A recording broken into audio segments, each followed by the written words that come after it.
I got a Patreon request from Graham to review a Christmas movie that was theatrically released in some countries and appeared on Netflix in others.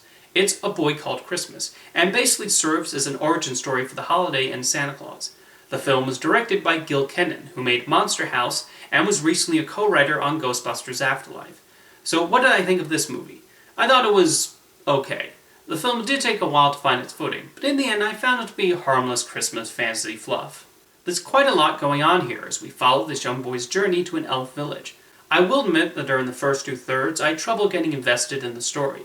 A large part of the problem was the main character Nicholas, who did not really have much of a personality.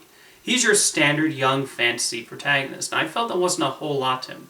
I'm actually struggling to come up with ways to describe him because there's little there. That's absolutely not the actor's fault, though. He actually does fine in the role and handles it the best way possible.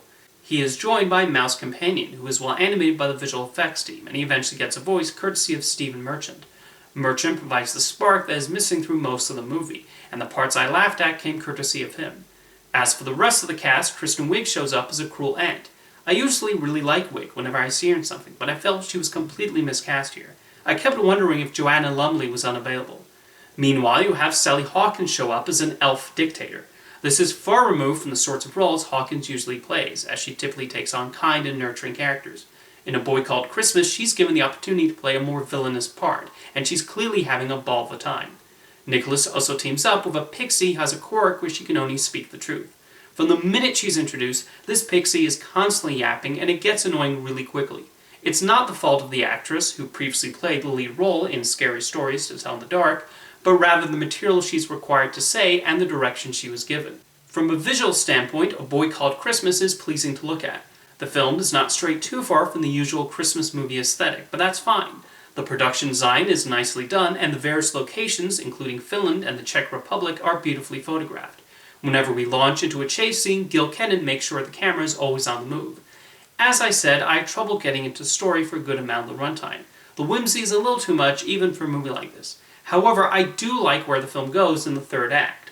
Without spoiling anything, there's more of an attempt to tie everything back to the Christmas story, and there are some charming sequences of certain traditions coming together. This is when the main theme of the film becomes clear, even if it feels too little too late. I should mention the story in the movie is being told by Maggie Smith to a trio of young children.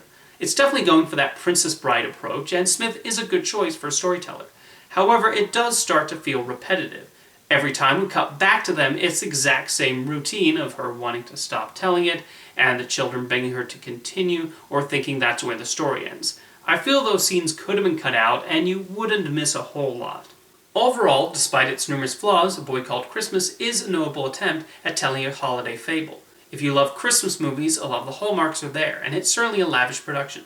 I just wish I found the lead character a lot more interesting. Nonetheless, Kenan's passion for the material is evident, and maybe if it does well enough on Netflix and other platforms it's playing on, there will be a sequel that explores this world and these characters a little more. Give A Boy Called Christmas a watch, and let me know your thoughts in the comments. Thank you for the request, Graham.